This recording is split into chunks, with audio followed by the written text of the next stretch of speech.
Assalamualaikum warahmatullahi wabarakatuh. Waalaikumsalam warahmatullahi wabarakatuh.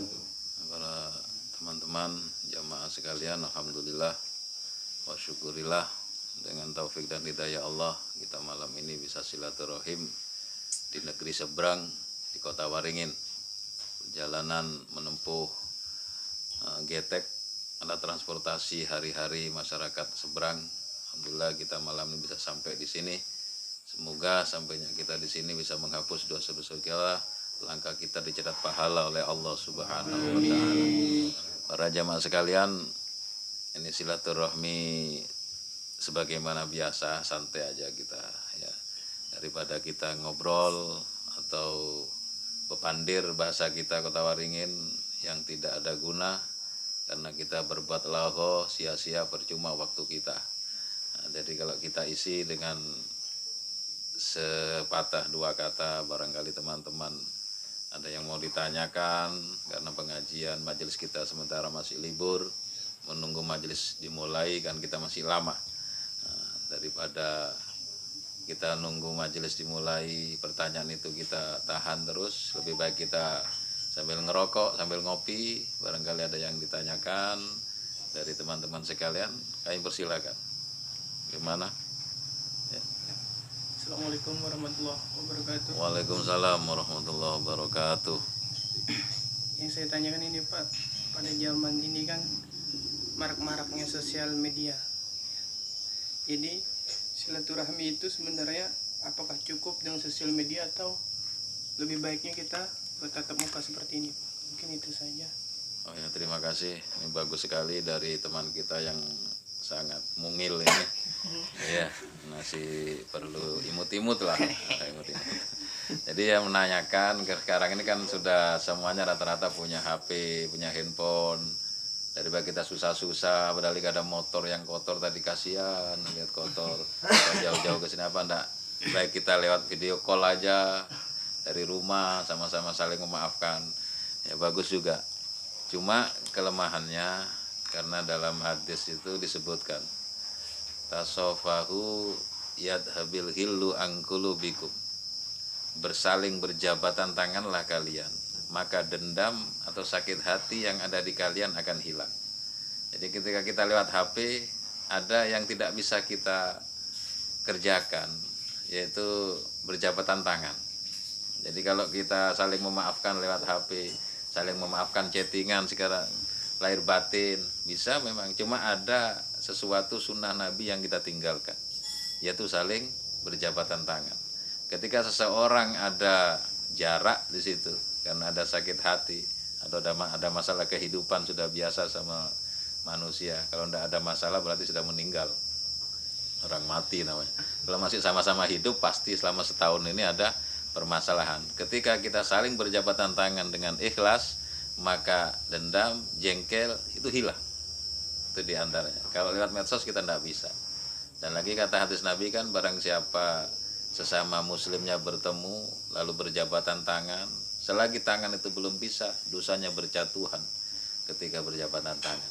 Makanya kalau berjabatan tangan jangan cuma ujungnya, itu dosanya sedikit. Anda kalau dosanya itu gini, ya di ujung cuma begini aja itu ada kan, itu dosanya sedikit yang jatuh. Kalau sekiranya dosanya besar tuh peluk sekalian.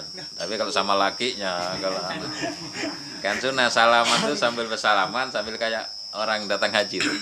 Itu sunnah sebenarnya, bukan cuma yang datang dari haji aja ya. Jadi kita kan tradisi kita kalau datang haji dipeluk.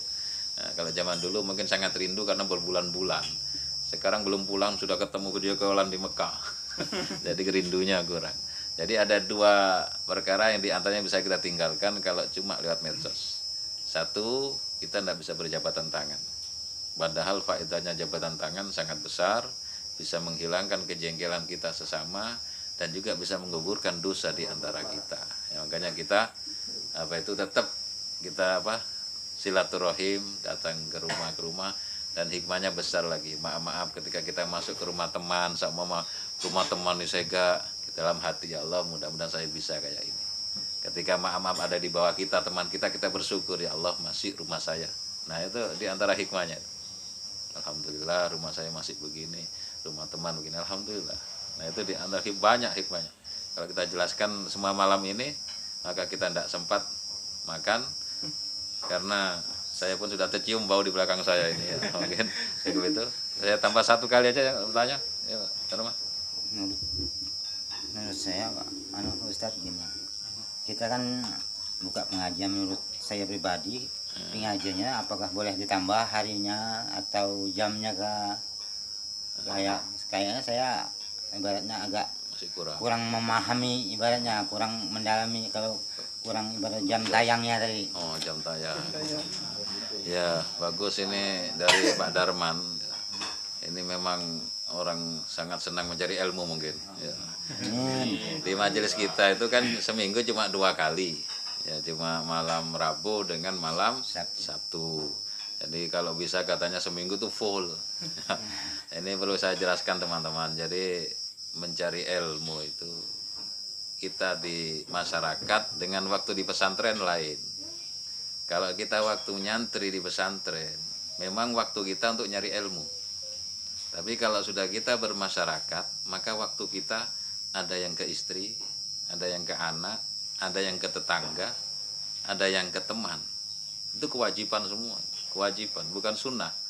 Sedangkan mengaji itu yang wajib untuk dicari ilmu yang memang wajib. Ya, memang wajib. Ketika sampai hendak menikah, wajib belajar masalah nikah. Ketika hendak sholat, wajib belajar ilmu sholat. Jadi secara pribadi ketika kita seminggu mengaji terus, maka ada kewajiban yang kita tinggal. Kewajiban kepada tetangga, kewajiban kepada anak, kewajiban kepada istri, akan ada yang kita tinggal. Sedangkan mengaji itu kalau sudah kita tahu, sholat sudah tahu, ke Allah sudah tahu, ya tidak wajib ngaji, sunnah sudah sunnah. Tapi kalau ke keluarga wajib terus ini, wajib terus. Makanya kenapa pengajian di tempat di Padepokan cuma seminggu 2 kali, karena saya tahu kalau sampean punya kewajiban ke istri, punya kewajiban ke anak, dan sampean kecapean ketika siang pagi mencari nafkah untuk anak istri. Ya, jadi seperti ulun belum bisa baca Quran, Pak. Baca Quran itu sunnah, bukan wajib. Ya, bukan wajib. Nah, makanya lebih wajib kepada nyenyumkan istri, mengurut istri. Itu wajib ke situ. Iya. Yang punya istri, yang punya istri ya enggak usah bayangkan apa ini. Ya, jadi lebih wajib itu. Lebih wajib itu. Apalagi seumpama istri sampean yang mengaji. Ini malah lebih riskan sama sekali. Ketika istri itu wajib lebih bagus, lebih besar pahalanya melayani suami daripada mengaji. Itu sebenarnya lebih besar melayani suami, karena istri itu pokok sholat 5 waktu, Ramadan puasa, suami ridho, surga sudah. Jadi ketika istri itu sudah belajar masalah sholat, sudah bisa kan, Ramadan sudah ngerti puasa, ya sudah melayani suami itu sudah. Ini suami, kalau suaminya sudah ridho, dia rajin sholat, puasa Ramadan puasa, surga sudah usah sengsara sampai istri buatkan kopi yang kata suaminya, kata lakinya, aduh bah, ulun hendak mengaji. Nah, itu tak keliru besar itu. Dia masih mencari, padahal surga sudah nunggu. Mengaji itu kan mencari, sedangkan prakteknya ditinggal sudah. Menaati laki tadi. Siangnya ikan, aku jadi nyari ikan tuh di siangnya, ikan tadi dijual. Ulun kelolaan bah, tadi malam ngaji sampai jam sekian. Itu keliru sudah itu. Sudah keliru di situ. Jadi ngaji itu yang wajib ya, yang hal-hal yang akan kita kerjakan. Ya, sama belajar ilmu haji, tidak wajib sekarang Mas ya. Karena sama belum daftar pun belum. Ya, tidak wajib sebenarnya. Makanya jangan terlalu. Kalau kita waktu di pesantren, memang kita waktunya mencari ilmu, karena ilmu ini akan kita ajarkan di masyarakat. Tapi ketika sudah kita hidup di masyarakat, kewajiban kita sudah bercabang. Jangan cuma melulu ngaji, akhirnya kita meremehkan tetangga.